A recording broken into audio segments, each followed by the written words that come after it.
Hello everyone, how are you?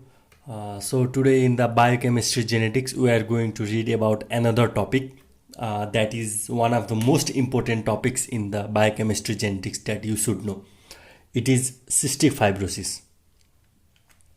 So the cystic fibrosis is a disease that you must know. It is the one of the most important topics in the USMLE step 1. You should know the genetics, pathophysiology, the diagnosis, what are the various complications of the cystic fibrosis, and what is the treatment of the cystic fibrosis. So I'm going to teach you step by step. First, I'm going to talk about the genetics of the cystic fibrosis, pathophysiology of the cystic fibrosis, how we diagnose the cystic fibrosis. Then after the diagnosis, we come towards the complication, and at the last, we will talk about the treatment of the cystic fibrosis. So first, let us discuss about the genetics of the cystic fibrosis. So the cystic fibrosis is the autosomal recessive disorder.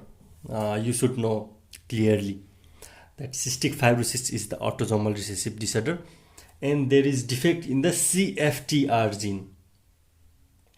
So before actually going to the detailed explanation of the cystic fibrosis, I want you to know the two basic things. You should know the full form of CFTR, and you should know what does it mean by the PHE 508. So the CFTR means cystic fibrosis transmembrane conductance regulator. So CFTR means cystic fibrosis transmembrane conductance regulator. So whenever I say the CFTR gene, it is cystic fibrosis transmembrane conductance regulator gene. And whenever I say PHE 508, it means that it is phenylalanine at the position 508. So these are the two basic things you must know before actually going towards the detailed explanation in the cystic fibrosis. So continuing the genetics of the cystic fibrosis is the autosomal recessive disorder. So there is the CFTR gene defect on chromosome number 7. So one of the most common cause of the CFTR gene defect on the chromosome number 7 is deletion of the PHE 508. So it is the most common cause of the CFTR gene defect on the chromosome number 7. So actually going towards the pathophysiology of the cystic fibrosis, I want you to know that what does CFTR gene does. The CFTR gene encodes an ATP ligate chloride channel that secretes chloride in the lungs and the GI tracts, and it reabsorbs the chloride in the sweat glands. So basically the proper functioning of the chloride channels and the all over control of the chloride channel, sodium channel in the sweat gland and in the lungs and in the GI tract, the CFTR gene is very much important. So for the proper functioning of the CFTR gene, we need PHE on 508. So what happens if there is the deletion of the PHE 508? Now I am going to move towards the pathophysiology section. Then what happens if there is deletion of the PHE 508? Then there is the formation of the misfolded protein. So there is the misfolding of the CFTR genes. What happens that after the formation of the misfolded protein, the protein is retained in the rough endoplasmic reticulum, and there is no any transportation to cell membrane. That causes decrease in the chloride ions and the water secretion, and increase in the intracellular chloride ion that results in the compensatory increase in sodium reabsorption via the epithelial sodium channels, which leads to increase in water reabsorption. So what happens?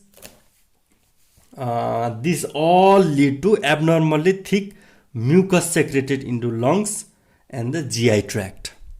So it is the very brief thing I told you.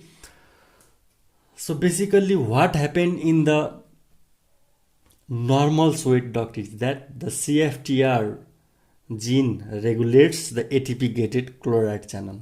Okay, it regulates the ATP gated chloride channel, and after regulating the ATP gated chloride channel, there is the proper functioning of the chloride and sodium ion in the sweat duct. The sodium ion is controlled by the epithelial sodium channels in the sweat duct. And in the airway, in the lungs, what happens? There is the secretion of the chloride ions, and in return there is the reabsorption of the sodium ions and water from the mucus. There is the formation of the normal mucus. And what happens in the cystic fibrosis is that there is the CFTR gene defect. That means CFTR gene does not work properly. There is no any proper functioning of the CFTR gene. So CFTR gene does not encode properly the ATP gated chloride channel. Or there is the faulty formation of the ATP gated chloride channels. So what happens? The chloride channel easily does not go inside, and the sodium channels also doesn't function properly due to improper functioning of the chloride gated channels in the sweat duct.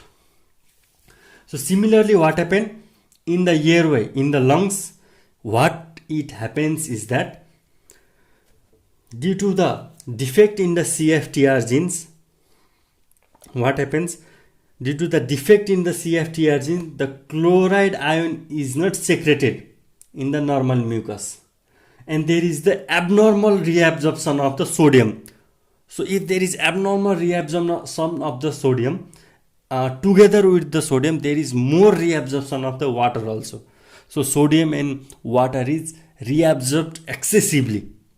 So if the sodium and water excessively reabsorbed, then there is the formation of the abnormally thick mucus.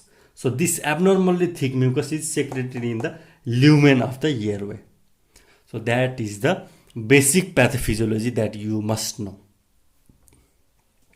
So this is the pathophysiology. Now let us move towards the diagnosis of the cystic fibrosis.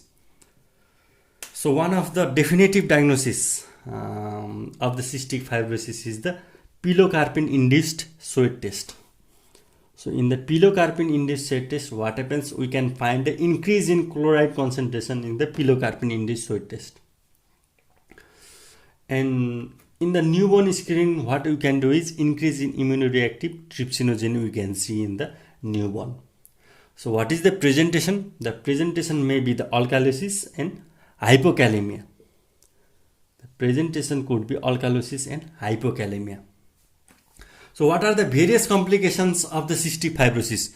The various complications of the cystic fibrosis is recurrent pulmonary infection, allergic bronchopulmonary aspergillosis, chronic bronchitis, bronchiectasis, pancreatic insufficiency, malabsorption with steatorrhea, fat-soluble vitamin deficiencies like vitamins like A, D, E, K, and there is the infertility in the woman, there is sterility in the male, there is the formation of the nasal polyps, there is the clubbing of the hand, and many more.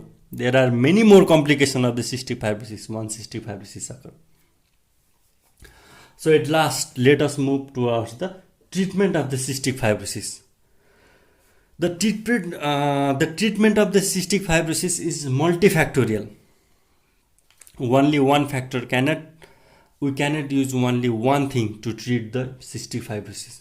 So there is the multifactorial treatment in the cystic fibrosis that include the chest physiotherapy, albuterol administration, aerosolized dosage alpha inhalation. There is the hypotonic saline. We can use the hypotonic saline that facilitates the mucus clearance. It facilitates the thick mucus clearance. We can use the azithromycin. Azithromycin can be used as the anti-inflammatory agents. Ibuprofen. We use the ibuprofen as it slows down the progression of the disease. And we can use the pancreatic enzymes as the replacement therapy for the pancreatic insufficiency. So if we can actually find there is the deletion of phenylamyline in the position 500, then we can use the lumacaftor and ivacaftor. What does the lumacaftor do? The lumacaftor corrects the misfolded proteins and improves their transport to cell surface.